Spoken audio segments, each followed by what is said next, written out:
I used to think that money was just a simple transaction. Earn it, spend it, repeat. But I quickly found myself trapped in a cycle that felt anything but simple. Every month, like clockwork, I would start counting down the days until my paycheck landed in my bank account, feeling a small flicker of relief like a reward for surviving the prior weeks. And just as fast, I found myself counting the days until it was all gone again. Sometimes it vanished sooner than I expected, slipping through my fingers despite my best intentions. There was a constant buzz of anxiety humming in the background of my mind, a low-level panic that never quite went away. I could almost hear a ticking clock in my chest, reminding me that the money was fleeting, and I had to brace myself for the dry spell that would follow. I remember sitting at my kitchen table, staring at the bills scattered in front of me, the numbers blurring under the weight of my growing unease. A part of me wanted to just close my eyes and wish it all away, but another part scrambled to find solutions. Cut back, save more, or maybe earn extra. Yet no matter how tightly I gripped my budget, the sense of scarcity clung stubbornly. My mind often raced with thoughts I couldn't quiet. What if I made a mistake? What if I couldn't keep up? Every time I spent even a little, a wave of guilt crashed over me, as though to punish me for daring to ease my tension. I recalled conversations when I hesitated to suggest a dinner out with friends or decline small luxuries. I can't afford that, I'd say, but underneath, there was a whisper of fear. If I loosened my hold, I'd lose control entirely. On some nights, the fear felt like a vice tightening around my chest, an invisible weight heavier than any bill. I dreaded opening the bank app, certain I'd find less than before, even though I'd been trying my best. The future stretched out ahead like a fog, uncertain and ominous. I thought, what happens if my income dips? Or an emergency hits? Will I fall apart? These questions circled endlessly. My sleep was restless, my energy drained, as if my brain was trapped in a constant state of alertness, ready for danger, but never able to relax or feel safe. What made this worse was that I noticed the pattern didn't discriminate by numbers. It didn't matter if I made a little or a lot. The tension followed. My friend who earned double me shared the same story, counting the days to payday, then the days to nothing left. We both felt like we were firefighting with money, making decisions under pressure, and then feeling regret soon after. Somehow, the harder we tried to control it, the more elusive security felt. At first, I thought this was just my flaw, my personal failure to budget better or make smarter choices. But then, I began to realize there was something deeper at play, a peculiar kind of invisible force shaping my thoughts and actions, keeping me locked into this fragile mental space where scarcity dominated everything. It was as if my brain refused to believe there was enough. Not just enough money, enough security, enough freedom, enough peace. Instead, it seemed obsessed with defending against loss, pushing me into tight corners, leading me to make decisions not from calm strategy, but from a place of survival. I remember a conversation with my partner that stands out clearly. We were trying to plan a small vacation, a break from the relentless grind, something we both needed desperately. But as the numbers came up, I heard myself saying, "We can't swing it. It's too risky." His frustration was palpable. "But you're always saying we should enjoy life. What's really stopping us?" I paused, feeling exposed. Part of me wanted to say it was the money, but deeper still, I knew it was fear. The fear that if I let go, even just a little, everything would unravel. The idea of stepping outside of this tight grip on finances was terrifying. This fear wasn't logical. It wasn't about actual numbers or facts. It was a feeling lodged deep inside, a mental habit, a lens through which I saw money and the world. It was a place I didn't know how to escape from, yet I sensed that staying inside it would only lead to more of the same. More stress, more missed chances, more nights spent lying awake wondering how I got stuck here. And so, with a mixture of frustration, exhaustion, and flickers of hope, I decided that something had to change. I realized that if I wanted a different relationship with money, one where I could breathe easier, plan clearly, and maybe even feel joy, I needed to look beneath the surface of these worries. I had to understand what was truly driving this relentless scarcity mindset and how it shaped every choice I made. That was the beginning of this journey, the point where I started peeling back the layers not just of my financial life, but of my emotions, thoughts, and beliefs about money. It was uncomfortable, sometimes painful, but also illuminating. I discovered that this wasn't just about numbers on a screen or the size of my paycheck. It was about how my brain interpreted the world and responded to the feel of lack. As I share this with you, I want you to know that if any part of this story sounds familiar, if you felt that same tightness, that same cycling panic between the arrival and disappearance of your paycheck, there's more to uncover. There's a way to step out of this pattern, and it begins much closer than you think. It begins inside. Together, we can explore how this happens without your notice, how it rewires your mind, and what you can do to find your way back into a mindset where money serves you, not controls you. This is the story of recognizing the invisible walls around us, the mental hooks of scarcity, and starting to loosen their grip.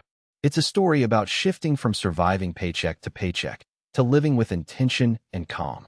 And it's a story I want to walk with you through, step by step. Because the first step toward financial peace always starts with understanding the place where the problem really lives, in our minds and hearts. When I first began to notice how my mind operated under constant pressure, it felt as though I was swimming against a relentless current. Each time a financial stressor emerged, a surprise bill, a fluctuating expense, or simply the emotional weight of not enough, my brain tightened its grip, triggering an almost automatic chain reaction. What struck me most wasn't just the emotional response. It was how my decision-making grew increasingly narrow and short-sighted when overwhelmed by scarcity. Imagine carrying a heavy backpack filled with rocks. The heavier it becomes, the less you can see around you, and the more your movements become limited and reactive. I realized that when my inner world was clouded with scarcity, my mental bandwidth, that precious capacity for attention and thoughtful planning, shrank dramatically. Complex financial choices felt exhausting, and I was more prone to grasp at immediate fixes rather than deliberate strategies. In such moments, impulsive purchases disguised as relief would sneak through, not because I lacked willpower, but because my brain sought comfort amid the turmoil. I recall a particular evening when I sat scrolling through online ads for gadgets I didn't need but felt drawn to. The allure was powerful, a fleeting promise of distraction from the gnawing stress. Yet, afterwards, regret washed over me like cold rain. What puzzled me was that I wasn't simply careless. I was responding to an urgent internal call to soothe anxiety that seemed otherwise unbearable. This impulse to self-soothe, through spending, highlighted how the scarcity mental state alters not only how we think, but also how we manage emotional pain linked to financial strain. On another occasion, a friend invited me to invest in a promising side project. Initially, I dismissed the idea outright, not because it lacked potential, but because my survival-focused mindset constricted my view to only what felt immediately safe, hoarding cash rather than taking calculated risks. Looking back, I realized how scarcity imposes fear not just about loss, but about change itself. The brain becomes wired to perceive uncertainty as a direct threat, effectively shrinking the horizon of opportunity and innovation in favor of tight control and preservation. Conversely, those moments when I allowed myself to pause and breathe revealed how fragile this fearful state truly was. During a weekend retreat focused on mindfulness, I was invited to visualize a life where abundance was a natural rhythm rather than an elusive dream. Surrounded by nature's calm and a circle of supportive voices, I glimpsed an alternative mindset, one where resources felt plausible and future-oriented thinking flourished without paralyzing worry. It was as if a door cracked open to a room I had long ignored, and though stepping inside felt unfamiliar, it vibrated with possibility. Now, draw your own parallel. Picture your brain as a garden. Under scarcity's watch, this garden becomes overrun with weeds, beliefs of unworthiness, fear of scarcity, and urgency that choke the flourishing plants of creativity and trust. Yet, with care, patience, and new seeds planted intentionally, this garden can thrive again. Understanding this deeper interplay between scarcity and cognitive function empowered me to stop judging myself. When impulsive behavior surfaced, it became less a personal failing and more a biological response begging for gentler self-awareness. In real life, this means that during episodes of scarcity stress, the mental fog can lead to overlooking valuable options or falling prey to cognitive shortcuts that feel safe, but actually limit growth. For instance, I noticed how I would ignore improving my credit profile or miss out on negotiating bills. Actions requiring upfront effort, but promising long-term peace. These avoidances weren't laziness, but reflections of a brain stuck in a defensive loop. Recognizing this allowed me to adapt my approach. I learned to break decisions into small, manageable steps, easing the mental load and creating space for clearer thinking. Moreover, I became attentive to how scarcity distorted my perceptions of self-worth. When wrapped in survival mode, I often equated financial hardship with personal inadequacy, as if struggles with cash proved I wasn't competent or deserving. This mindset only compounded stress, forming a vicious circle.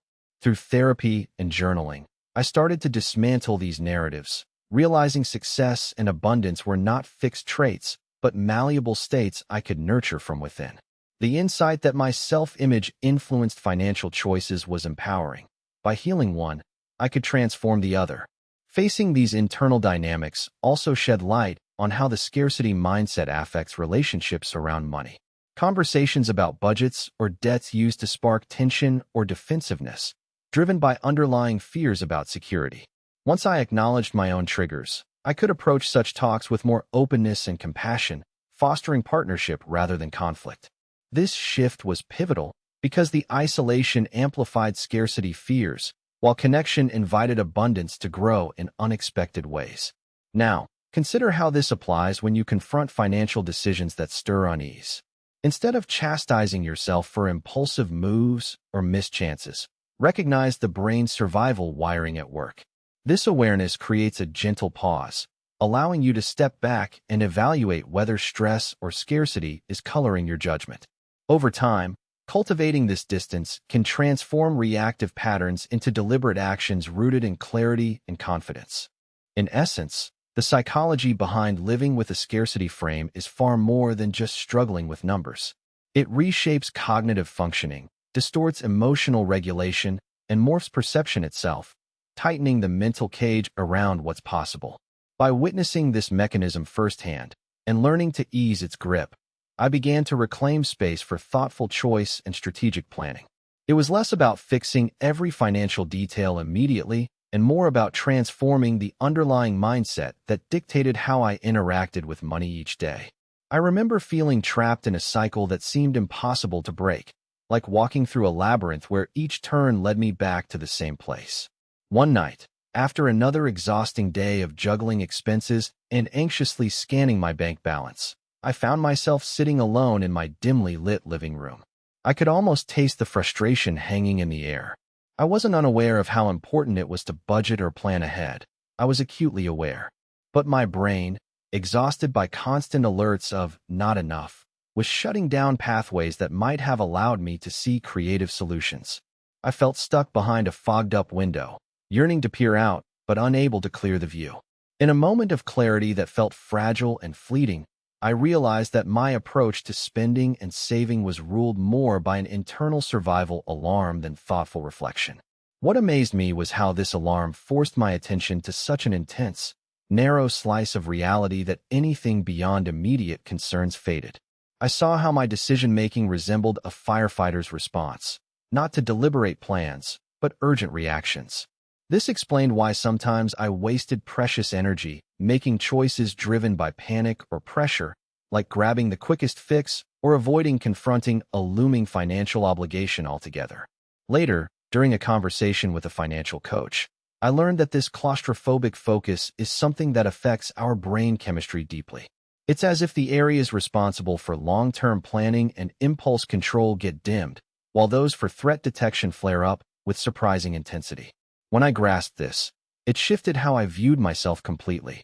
Instead of self-criticism for bad decisions, I began to see that my brain was operating under a kind of emergency mode. Suddenly, those moments of irrational spending or avoidance weren't symbols of weakness. They were signals of my mental state asking for kindness and recalibration. One afternoon, I tested a simple yet revealing exercise suggested during a workshop, slowing down my breathing and deliberately envisioning a moment when I felt safe and grounded. As I sank into this memory, I noticed my mind inching out of that constricted tunnel vision. Thoughts that had been hidden behind walls began creeping in, Ideas about putting aside a small emergency fund, making a modest investment, or even carving out time to educate myself financially. It was as if planting a tiny seed of safety allowed a broader landscape to emerge in my consciousness. Still, the grips of constant alertness lingered. I wanted comfort now, not a distant promise of a better future. At times, urges to spend recklessly would clash fiercely with my emerging desire for steadiness. One evening, torn between purchasing an expensive gadget to cheer myself up and resisting that impulse, I negotiated with myself aloud. Maybe just one small, meaningful treat that won't break the bank. It was a pivotal moment because instead of swinging from one extreme to the other, I found room for balance, an acceptance of desires without surrendering to them completely. As I shared this internal negotiation with a close friend, I noticed how openly acknowledging my struggle lifted a weight. The clouds of denial and shame began to part, making way for empathy, not only toward myself but toward others caught in similar battles. This connection reminded me that no one is immune to feeling overwhelmed by financial pressures. It is a universal challenge wrapped in personal stories. Understanding this softened my resolve to blame myself, and instead strengthened my commitment to learn new ways of thinking and acting. Reflecting on this, I realized the profound role expectations from my upbringing played in shaping these habits. I recalled how, growing up, expressions like "money doesn't grow on trees" or "always save for a rainy day" echoed louder than messages about possibility or taking healthy risks. Those early scripts cast a long shadow, programming me to associate cautiousness with safety and risk with danger. But as an adult, clinging rigidly to these scripts often meant closing doors rather than opening windows.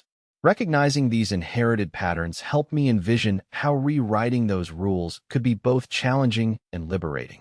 One of the toughest revelations came when I confronted the connection between my financial anxieties and my sense of identity.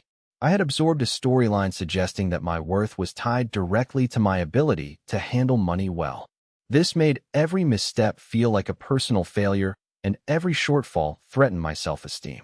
Facing this truth was unsettling, like removing a familiar scaffold and standing vulnerable. But underlying that vulnerability was a profound opportunity to unchain my value from my bank statements and ground it instead in who I am beyond finances. Through a mixture of trial, error, and occasional breakthroughs, I began to rewrite the narrative in my mind's eye. I pictured myself as a gardener tending a plot not defined by scarcity, but by possibilities. Sometimes the soil was dry and hard, sometimes patches flourished. Both states needed attention and patience. I found myself experimenting with small habits, setting weekly intentions instead of rigid budgets, celebrating incremental wins rather than fixating on deficiencies. Each success, no matter how minor, became a flicker of reassurance that proved resilience was within reach. One evening as I journaled, I wrote a dialogue between my anxious self and my hopeful self. The anxious voice lamented, "What if things get worse? What if I can't catch up?" The hopeful voice replied, "You are learning. You are growing. And every step, even slow ones, move you toward more peace." Writing this felt like pulling apart tangled threads to find clarity woven inside. It needed persistent effort, but in those moments, I tasted freedom from the grip of relentless worry. Now, imagine standing on the edge of a vast forest shrouded in mist. Your instinct might urge you to turn back, afraid of what's unseen. Yet stepping forward carefully, feeling the earth beneath your feet, noticing the patterns of light shaping the path, reveals possibilities hidden within the shadows. This is what learning to navigate our fears around finances can feel like. It's a delicate dance between caution and courage, between honoring legitimate worries and refusing to be imprisoned by them. As we continue exploring this journey, I invite you to consider how these nuanced shifts in perception transform not only your actions, but also your experience of financial life. There is power in recognizing that your mind's responses, though deeply ingrained, can evolve. Freedom emerges from embracing the complexity and multiplicity of feelings around money and consciously choosing to respond differently. This is where true change begins, inside us, quietly, one mindful decision at a time. The day my perspective began to shift felt surprisingly unremarkable at first. I was sorting through a pile of unopened mail when an envelope slipped out, catching my eye. It was an invitation to a community workshop focusing on money and emotions. My initial impulse was to toss it aside, overwhelmed by the thought of facing yet another conversation about budgets and balances. But something nudged me to attend. That afternoon, seated among strangers sharing their stories, I encountered a concept that breached the fortress I'd unknowingly built around my financial fears. The idea that emotional survival instincts could hijack even our most rational choices about money. What hit me most deeply was hearing others describe a paradoxical experience. Money is both a source of hope and a trigger for dread. How they guarded every cent as if protecting a fragile flame, yet often acted impulsively in a desperate attempt to grasp fleeting relief. I recognized this dance immediately. Listening closely, I understood that this contradiction wasn't a failing or a lack of discipline. It was a reflection of brains wired to protect us from perceived threats, even if that defense came at the expense of long-term well-being. This perspective shifted my judgment into compassion, toward myself and more broadly toward anyone wrestling with financial uncertainty. On the drive back home, my thoughts lingered on the complexity of this internal tug-of-war. I pictured my mind as a ship navigating through turbulent waters, tossed between stormy waves of anxiety and the calm harbors of reason. Sometimes, the storm raged so fiercely that it was hard to steer a steady course. Other times, even a gentle breeze could fall prey to hidden eddies beneath the surface, pulling me unexpectedly off track. It became clear that simply relying on willpower was like trying to steer a vessel without understanding the undercurrents beneath. I needed to learn how to sense those hidden currents rather than fight against them blindly. The more I explored, the more I encountered fascinating insights from neuroscience revealing that scarcity affects the brain's reward system in profound ways. For instance, when experiencing intense financial pressure, reward centers become hyper-responsive to quick fixes, making short-term indulgences feel disproportionately gratifying. I connected this to my habit of late-night online shopping, triggered not by a craving for possessions, but a desperate craving for comfort. This biological tug complicated my efforts. Willpower alone couldn't override ancient survival circuits keenly attuned to reduce discomfort. Armed with this knowledge, I experimented with shifting my environment to reduce triggers rather than depending on strict self-control. I started small, removing tempting shopping apps from my phone, setting up automatic savings that whisked funds away before anxiety could hijack them, and scheduling moments to pause and breathe deeply when temptation surged. These changes didn't eliminate the challenges overnight, but they transformed the battlefield from one of constant conflict into a space where deliberate choices became more accessible. This felt like discovering secret passages in a maze I had assumed closed. Days turned into weeks, and I noticed a gradual reconfiguration of my priorities. Previously, I had equated any spending with weakness, but now I started to recognize that cautious generosity, to myself and others, could serve as an antidote to harsh self-denial. On one weekend, I treated myself to a modest coffee meet-up with a friend, savoring not just the drink, but the warmth of connection and the simple act of investing in joy. The difference was palpable. Instead of guilt crashing in afterward, a sense of nourishment lingered. I was learning that money could be a tool for well-being, not merely a symbol of constraint. One particular evening stands out vividly. I was faced with an unexpected expense, a minor car repair that gnawed at my tight budget. Past reactions would have spiraled into panic, fueling a cascade of avoidance and second-guessing. Instead, I tapped into a freshly nurtured inner resource, mindful acceptance paired with practical problem-solving. Sitting quietly, I acknowledged frustration without letting it consume me.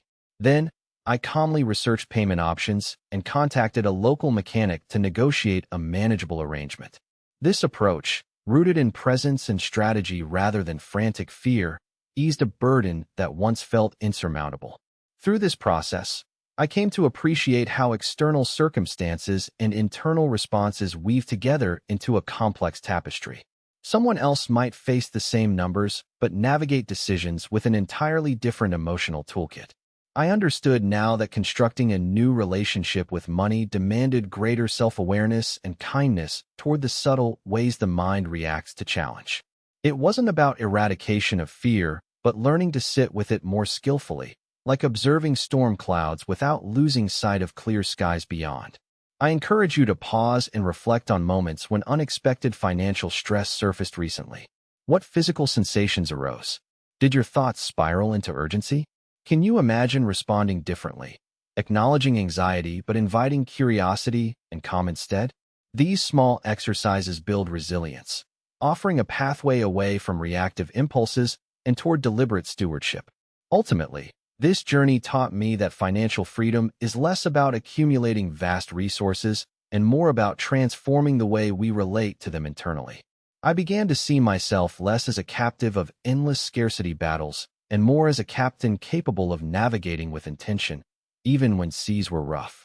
This richer understanding illuminated a path toward greater empowerment, resilience, and peace, even amidst uncertainty's waves. Certain nights, when the city's hum softened and I sat alone in the quiet of my apartment, a restless energy would course through me, urging impulsive actions I usually resisted. One evening, after a stressful day peppered with unexpected expenses, I noticed this urge intensify. It wasn't a craving for material possessions, but a deeper, almost primal need to reclaim a sense of control slipping through my fingers. I recalled a metaphor from a book I'd once read: the mind as a tightrope walker, balancing precariously between order and chaos. On that night, the wire felt thinner than ever, and every tentative step threatened to fall. Rather than resisting, I decided to lean into that tension, examining its edges. I asked myself what was truly at stake beneath the surface anxiety.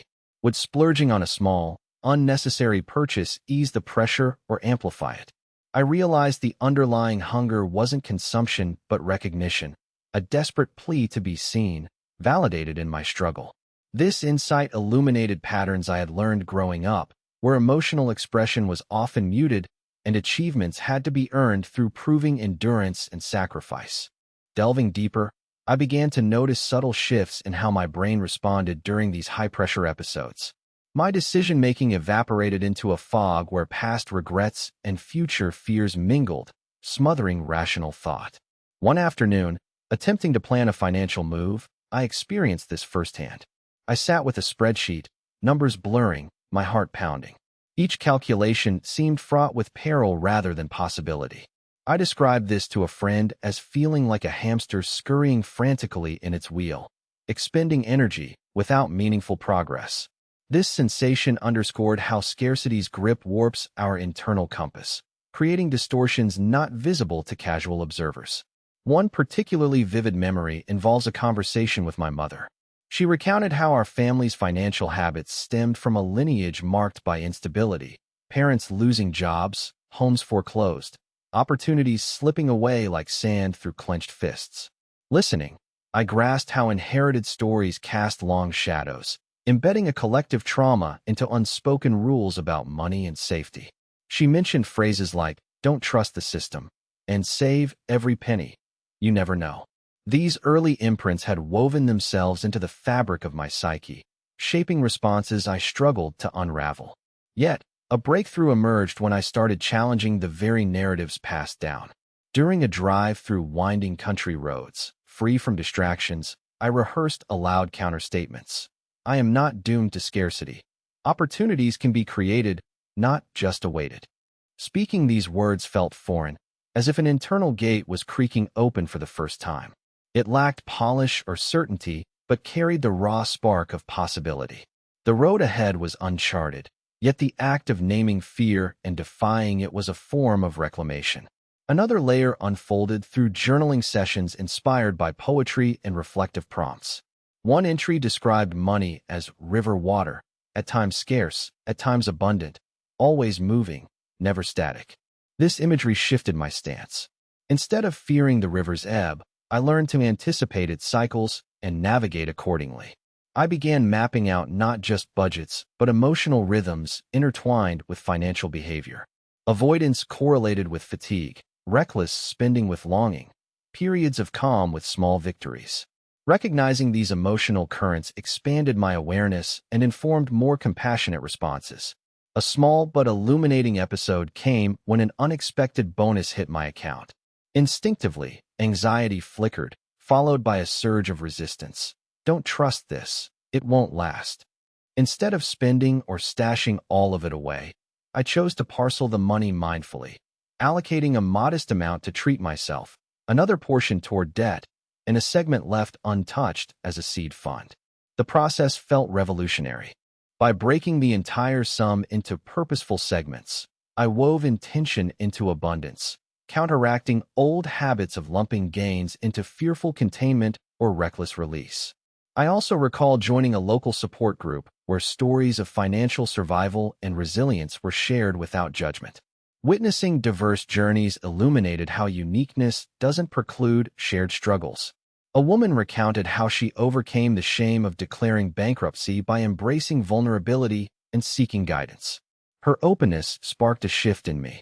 Holding on to secrecy breeds isolation. Sharing cultivates solidarity. This realization transformed my approach. Not all battles need to be solitary. Facing fragile hope, I gradually experimented with investing not only money but time in learning new skills, budgeting apps, financial literacy podcasts, conversations with planners. These efforts felt like planting small flags of intention in territories once mapped by fear. Each step didn't erase insecurity overnight, but chipped away at barriers, revealing footholds where confidence could grow. Now, consider when stress threatens to hijack your clarity. What if instead of withdrawing, you mapped the emotional currents flowing beneath? Naming hidden fears, tracing inherited stories, and cultivating small acts of courage can become a compass through uncertainty. Like adjusting sails and shifting winds, steering a course towards sustainable stability becomes a lived craft, blending intuition, knowledge, and patience rather than rigid control. This journey, complex, uneven, yet deeply human, is where transformation unfurls, beyond numbers and transactions, at the crossroads of heart and mind. There was a particular evening etched vividly in my memory, a moment when the usual patterns I navigated around finances suddenly fractured. I was sitting across from my partner, the air heavy with unspoken tension, as we sifted through a stack of bills that seemed to multiply overnight. An urgent knot twisted in my stomach, compelling me to shrink inward, to clutch the numbers as if they were lifelines slipping through cracked fingers. Then, unexpectedly, she broke the silence and said, "What if we stopped seeing money as the enemy?" The question hung in the space between us, fragile and unfamiliar. Her words unsettled my defenses. They challenged a deeply ingrained narrative that whispered scarcity was my natural state, that abundance was a distant myth reserved for others. At that moment, I realized that the relentless anxiety I experienced stemmed partly from an adversarial relationship, a struggle not with dollars, but with the very notion of control and fear I projected onto resources. What if I could reshape that perspective? The thought sparked tentative hope. As I reflected, I recognized how frequently my financial choices were anchored in avoidance. Instead of engagement or curiosity, I reacted with retreat. For example, unopened letters from creditors piled silently on my desk for weeks while my mind shielded itself from looming confrontation. I likened this behavior to turning off an alarm clock repeatedly, hoping the noise would simply cease, knowing full well it would return louder if ignored. This evasion, rooted in dread, signaled that addressing money anxieties required more than spreadsheets or budgets. It demanded emotional courage. During solitary walks through a nearby park, I began experimenting with small acts of presence, allowing myself to sit with discomfort, to notice the racing heartbeat when I checked my bank balance, rather than fleeing from it. It was akin to stepping into cold water gradually instead of diving headfirst, letting my senses acclimate.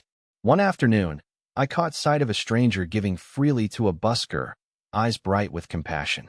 That simple exchange roused in me a paradoxical lesson. Generosity can flourish even amid constraint. This observation planted a seed. Scarcity need not extinguish giving. It can transform the meaning we assign to value. Inspired, I started keeping a journal, capturing moments I instinctively classified as failures related to my finances. Instead of chastising myself, I began interrogating those incidents for hidden stories. What truth was I afraid to face here? Or what fear was beneath this action? Revisiting an impulsive purchase I'd recently regretted, I discovered it masked an unspoken need for comfort after a grueling week. This insight reshaped how I felt toward myself, not with judgment, but understanding. Recognizing emotional layers beneath financial acts opened pathways for new choices that felt authentic. One evening, I drafted a letter addressed to my past self, a kind of forgiveness and reassurance across time. You did your best given what you knew and felt. It's okay to recalibrate now. Writing felt like loosening chains rather than forging new contracts. This exercise unveiled how tightly I intertwined my identity with my fiscal successes and slip-ups, often allowing temporary setbacks to dictate self-worth. Untangling these wires revealed that I held far more potential for growth than prior narratives allowed. Unexpectedly, conversations with friends turned into fertile soil for healing. A confidant shared her own history of financial tumult, describing how she navigated cycles of excess and scarcity with a blend of humor and persistence. Our dialogue emphasized that no history or circumstance irrevocably determines future decisions. The shared vulnerability generated a sense of belonging, a reminder that isolation intensifies fear while connection promotes resilience. These talks highlighted that rewriting internal scripts involves community as much as self-reflection. With new perspectives taking root, I revisited my notion of control. I imagined finances as a river's current, sometimes calm, sometimes wild. Fighting the current led only to exhaustion. Learning to float with its rhythms offered a steadier course. This shift transformed how I approached budgeting and saving. Instead of rigid formulas, I opted for flexible frameworks that adjusted to shifting circumstances, acknowledging imperfections without defeat. Such adaptability felt revolutionary, a departure from entrenched black-and-white thinking about success and failure. When unforeseen expenses emerged, like a sudden medical bill, I noticed less panic and more problem-solving creativity. I contacted providers, explored payment plans, and sought community resources instead of silently stewing. Each active response diminished the looming dread, replacing it with actionable agency. Through these experiences, the fog of scarcity began to lift subtly, revealing clearer possibilities within constraints.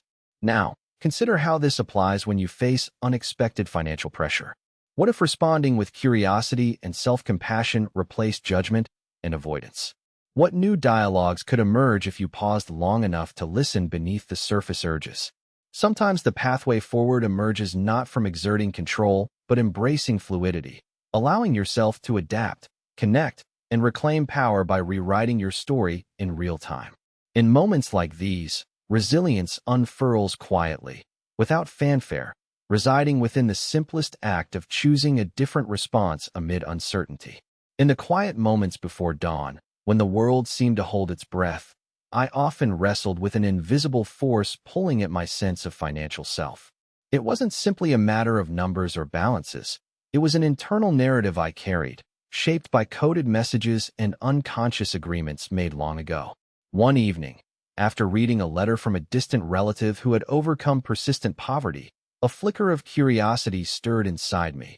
What if my relationship with money wasn't fixed in stone, but a dynamic story I could rewrite?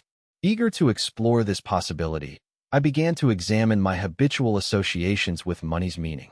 Money, in my mind, had often been equated with risk and unpredictability, as if welcoming abundance invited chaos or loss. This alarmed me, and so I clutched tightly to cautious habits. In contrast, the idea of generosity seemed foreign or reckless, not because I lacked kindness, but because I feared it would accelerate depletion. This inner conflict echoed an unsung struggle between scarcity and trust, a duel between guarding and releasing energy. On a blustery autumn day, I challenged myself to engage in a different kind of experiment. Sitting across from a young artist at a community market, I impulsively chose a small, vibrant painting she'd created. The transaction was modest, but the experience ignited a surprising revelation.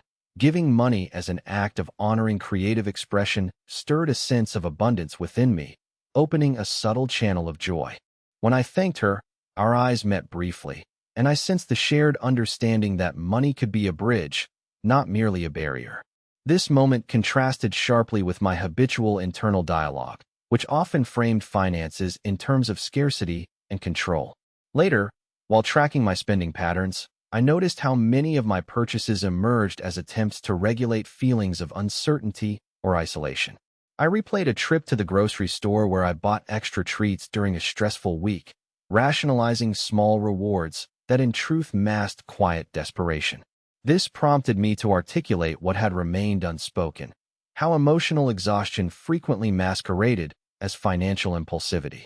By naming this dynamic, I softened my judgment, turning attention instead toward unmet emotional needs demanding recognition. In embracing this fresh awareness, I embarked on a writing practice that felt like conversing with my future self. Through letters, I projected gratitude toward the person cultivating patience and curiosity amid difficult transitions.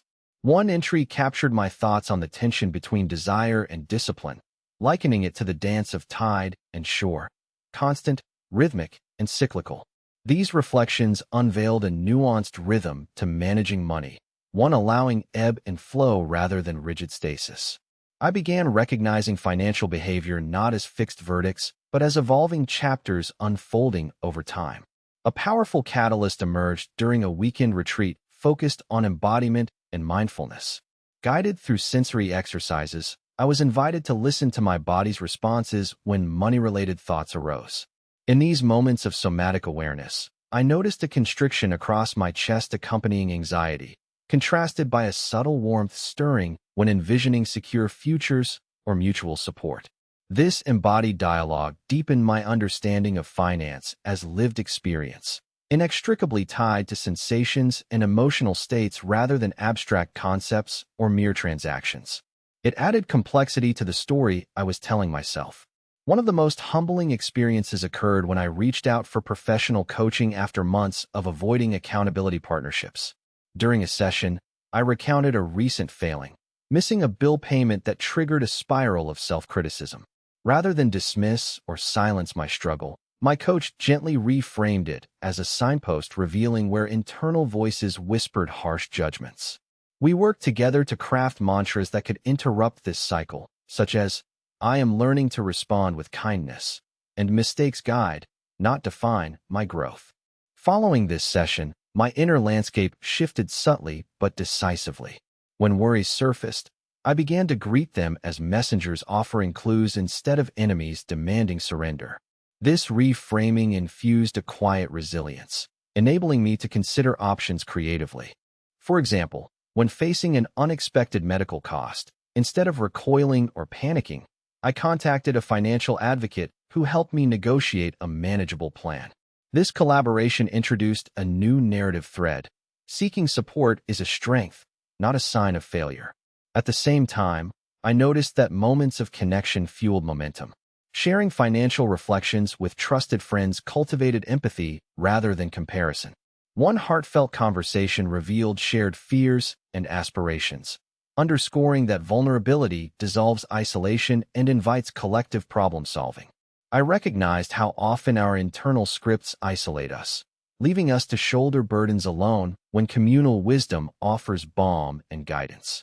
Now, reflect on your own journey.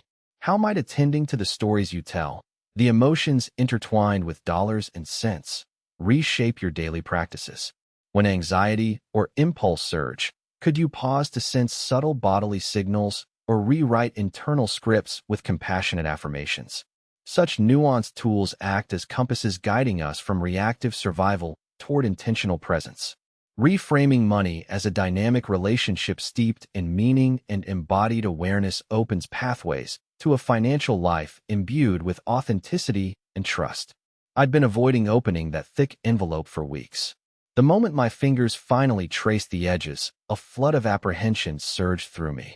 Inside were the statements detailing the recent charges piling up faster than I could swallow. As I took in the numbers, a familiar tension clawed at my chest. It wasn't the amount itself, but how quickly I felt trapped, as if the walls of my financial world were closing in, leaving little room to breathe or think clearly. The sensation was raw and suffocating, compelling me to snap the envelope shut and retreat to the kitchen, where the dull hum of the refrigerator offered a momentary distraction. In that vulnerable pause, my mind spiraled into a relentless what-if cascade. What if this snowballs into a debt I can no longer manage? What if my next paycheck doesn't stretch far enough? The future, usually a canvas of possibility, appeared blurred and ominous, blurred by forecasts of uncertainty propelled by internal alarms rather than facts. I recognized then how this emotional chaos interfered with my ability to plan effectively and envision constructive solutions. It was as though fear had hijacked my mental horizon, transforming it into a narrow tunnel with only threats on display. Later that night, I sat across from a close friend, and during a rare moment of honesty, I confessed this turmoil. Instead of responding with quick fixes or judgment, he suggested a perspective that surprised me. Maybe your brain's protecting you by making you hyper-alert, but that means it's exhausting you too. His words hung in the air, framing anxiety as an overworked sentinel rather than a foe. This image resonated deeply. I pictured my mind as a security guard who, after months without rest, started making mistakes, missing opportunities by jumping at every false alarm. I decided to investigate this idea systematically. I began tracking moments I experienced financial stress, noting my physical sensations, thoughts, and behaviors. I observed my heart pounding before a late bill payment, my breath tightening when money discussions arose, and my impulse to avoid confronting these realities altogether. Patterns emerged. Emotional overload correlated with hesitancy, avoidance, and impulsive actions that undermined my stability. These reactions weren't rooted in character flaws or laziness, but in a brain caught in survival overdrive, struggling to manage energy and attention amidst perceived threats. Seeking a metaphor to anchor this insight, I recalled a scene from a nature documentary. An animal faced with relentless predators tends to conserve energy, adopting frozen or defensive postures to survive. Translated to my situation, this meant my mind was deploying defensive strategies that, while designed to protect, instead imposed constraints, narrowing my focus, reinforcing urgency, and leading to decisions that prioritized immediate relief over long-term rewards. This awareness allowed me to view my behavior as adaptive responses gone awry, rather than personal failings. Acting on this understanding, I sought to cultivate mental rest stops, brief reprieves from the ceaseless alertness. On a crisp morning walk, I experimented with grounding techniques, feeling each step connect with the earth, breathing slowly, and gently acknowledging fears without fueling them. These moments created pockets of calm that replenished my exhausted vigilance, softening the grip of relentless anxiety. Over time, I noticed I could approach financial decisions with more clarity, as the fog that once clouded my judgment began to lift. A turning point arrived during a workshop on cognitive awareness where we explored how chronic stress skews perception and decision-making. Through interactive exercises, I confronted my intolerance for uncertainty and realized how it perpetuated a cycle of paralysis and reactive choices. The facilitator encouraged reframing uncertainty as a signal for curiosity, inviting exploration rather than retreat. This challenged me profoundly. Could I learn to inhabit discomfort without fleeing or surrendering? Embracing this challenge felt like learning to dance with shadows, accepting their presence while refusing to be controlled by them. Returning home energized yet reflective, I practiced applying this shift amid real-life situations. When a surprise expense appeared, I paused, acknowledged the instinctive rush to panic, then intentionally gathered facts, weighed options, and reached out for assistance without self-recrimination. These actions contrasted starkly with previous patterns of avoidance or impulsive fixes. As I thus practiced cultivating a steadier mental state, I felt the boundaries of the scarcity mindset loosening, a subtle expansion allowing hope and creative problem-solving to breathe. Now, consider how this applies when waves of financial stress surge unexpectedly. Can you sense the earliest signs of your brain triggering defense mechanisms? What small retreats might soften your spiraling thoughts? What would it look like to treat your own alert system as a weary guardian in need of rest rather than an enemy demanding immediate action? Through these questions, you can carve gentle pathways that honor your humanity amidst financial challenges and open doors toward balanced, intentional choices.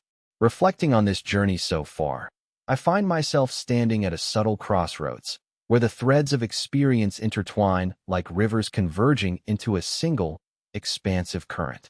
Each discovery, each internal shift, has woven a fabric rich with textures, some tender, others rough, all essential in shaping the terrain I now navigate. The mental landscapes I once wandered through, obscured by shadows of constriction and urgency, begin to open into a horizon tinged with possibility, waiting patiently to be explored without haste or fear. I sense a quiet transformation stirring within me, akin to the slow unfurling of new leaves after a long winter. It's a delicate awakening, not sudden or explosive, but a gradual illumination that reveals contours previously hidden behind layers of tension and reflex. As I walk this path, I notice how the grip of tension around my chest loosens, replaced by a subtle steadiness, like a steady pulse beneath restless waves. The inner voices that once clamored with relentless demands now soften, permitting space where questions may rest without immediate answers, where patience becomes a companion rather than an elusive goal. In conversations with friends who have shared similar struggles, I hear echoes of this evolving awareness, voices that speak not from places of judgment, but from wells of empathy and shared resilience.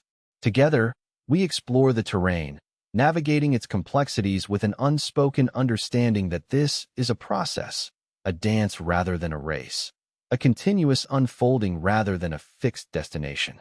There's a rhythm emerging, one that honors both the discomfort of uncertainty and the courage it takes to meet it head-on without losing sight of hope. As the days pass, small moments begin to crystallize into markers of change. A pause before reacting to an urge, a breath taken before letting fear dictate a choice, a willingness to reach out for support even when vulnerability feels daunting. These are not grand gestures, but whispers of evolution, gentle nudges steering me away from old patterns that once seemed unbreakable. It's as though I'm learning a new language, one composed of subtle shifts in perception and intention, much like an artist discovering fresh hues to enrich a familiar canvas. Sometimes, the quiet breaks, a phrase in a casual exchange, the memory of a gesture of kindness, an insight triggered by a simple observation, stir the surface and remind me that transformation often wears the guise of the ordinary. These moments, unassuming yet profound, accumulate like raindrops forming a stream capable of carving through stone. I gather them carefully, knowing that their power lies not in immediacy but in persistence, their true force revealing itself over time through gentle but unstoppable momentum. There is an unfolding awareness that this experience engages facets of ourselves beyond the intellect, the body's wisdom, the heart's resilience, the spirit's capacity for renewal. It asks us to cultivate trust in processes unseen, to embrace tensions not as enemies, but as messengers pointing toward deeper alignment. In navigating these inner landscapes, I find myself invited to examine stories long held and the invisible scripts that shape them, considering which parts continue to serve and which may be gently released or rewritten. In the quiet dialogue I nurture with myself, I begin to hear a voice that balances honesty with kindness, a dialogue that acknowledges struggles without letting them define us, that honors limits without surrendering to them.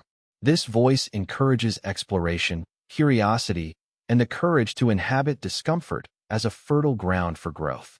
It whispers that transformation is not about perfection or control, but about presence and openness, about weaving grace into the intricate dance of becoming. As I look ahead, I feel a subtle tension between anticipation and patience.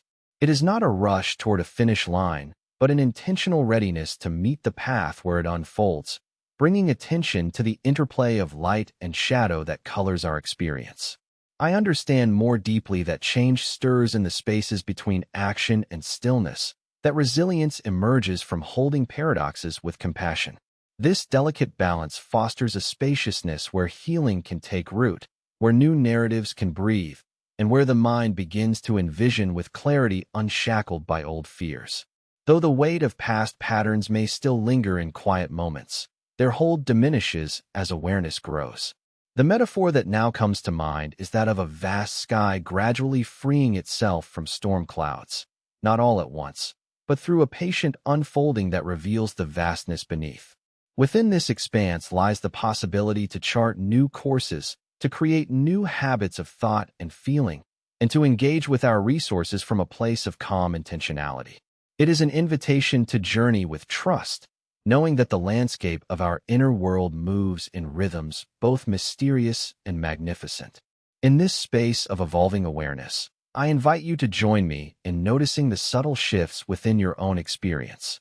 To sense the moments when tension softens, when clarity peeks through the haze, and when courage surfaces in the gentle act of choosing differently. These are the markers of transformation, quiet, profound, and deeply human. As we stand here together, poised at the brink of what comes next, there is an opening, a breath held between what has been and what can be, waiting to be embraced with openness and intention. There was a moment one evening that lingered with me long after the sun had vanished, a quiet revelation that shifted the way I inhabited my own story. I sat by the window, fingers tracing the rim of a cold cup, my mind swirling with the familiar currents of worry and uncertainty. Yet, beneath those turbulent waters, something new was stirring, a subtle invitation to pause, to observe not only the fears but the spaces they left behind when I chose to meet them differently. It wasn't an epiphany of sudden clarity, but a gentle unfolding, as if the darkness itself held an unspoken promise of light just beyond reach. I realized that what had gripped me for so long wasn't simply the absence of abundance, but the displacement of trust. Trust in myself, in time, in the unfolding of life's rhythms. For years, I had worn tension like armor, believing that constant vigilance was the only reliable companion. But the cost had been invisibly steep, carving away at moments of peace, eroding my connection to my own resilience. That night, the weight began to lift, replaced by an ember of possibility, one that whispered not about escape or control, but about acceptance and empowerment coexisting. In the days that followed, I found myself revisiting old fears with a curious gaze rather than a clenched fist. Questions arose, not how do I fix this, but what can I learn from this, and who am I becoming in this space? It dawned on me that financial flow mirrors the patterns within ourselves, ebbs and surges, moments of contraction and expansion, loss mingled with replenishment. To resist these natural rhythms is to deny the full texture of experience. Instead, embracing them invites a deeper wisdom, one that pulses beneath the surface of every transaction and decision. It was during a late-night conversation with a friend that I unlocked another layer of understanding. As we shared stories of struggle and hope, I noticed how vulnerability created bridges where isolation once held dominion. Maybe what feels like weakness is actually the path to strength, she said softly, her words settling like warm rain. In that tenderness, I recognized that our internal dialogues around value and worth shape more than ledgers. They sculpt the contours of our identity, our capacity to extend kindness to ourselves amidst imperfection. To rewrite these scripts invites a nuanced freedom, an unfolding narrative where safety and risk, joy and responsibility intertwine with grace. Slowly, habits followed these shifts in inner perception. I began to approach choices with a newfound spaciousness, allowing room for desires and doubts alike. The impulse to rush gave way to thoughtful engagement, and moments once so charged with tension softened into opportunities for mindful attention. Unexpectedly, challenges appeared less like barricades and more like invitations to practice patience and creative adaptability. In this new terrain, I started to see financial stewardship not as a constriction but as an art, a delicate balance between honoring limits and embracing potential. I remember one afternoon, standing in the sunlight filtering through leaves, feeling the warmth grounded in my skin. I held a simple, recalibrated budget in my hands, a living document, breathing alongside my shifting circumstances and evolving insight. No longer a list of restrictions, it felt like a map guiding me gently toward a future of nuanced possibility. I realized then that abundance isn't a fixed destination but a way of being, rooted in presence, tempered by acceptance, and animated by choice. At times, doubts still surface, their voices weaving through quiet moments with persuasive urgency. Yet now, I hold space for them without surrendering. I speak to my inner critic as one might to an anxious child, with patience, with acknowledgement, inviting trust to grow where fear once reigned. This inner diplomacy transforms what once were isolating battles into acts of connection and self-compassion. It is in these tender negotiations that transformation quietly flourishes, often unseen but deeply felt. I share these reflections because I believe the path forward lies less in mastering formulas or reading exact blueprints, and more in cultivating a relationship with ourselves, with our stories, with the ever-shifting dance of uncertainty and hope. The roots of sustainable change run deep in the soil of inner work, nourished by curiosity and grace rather than coercion or haste. Together, we can step into this unfolding with courage, embracing imperfection as a vessel for growth, resilience as a constant companion, and possibility as the horizon always waiting. So, as I close this chapter in thought, I invite us to linger on the edges of comfort and fear, to welcome ambivalence as part of the human experience. Let us listen to the whisper of our own hearts, to the subtle rhythms guiding each decision, and to the quiet brilliance that emerges when we allow ourselves to move through fear toward expansion. For in that meeting lies a profound truth. Prosperity begins not in accumulation, but in the fertile ground of trust and presence where new stories take root and flourish.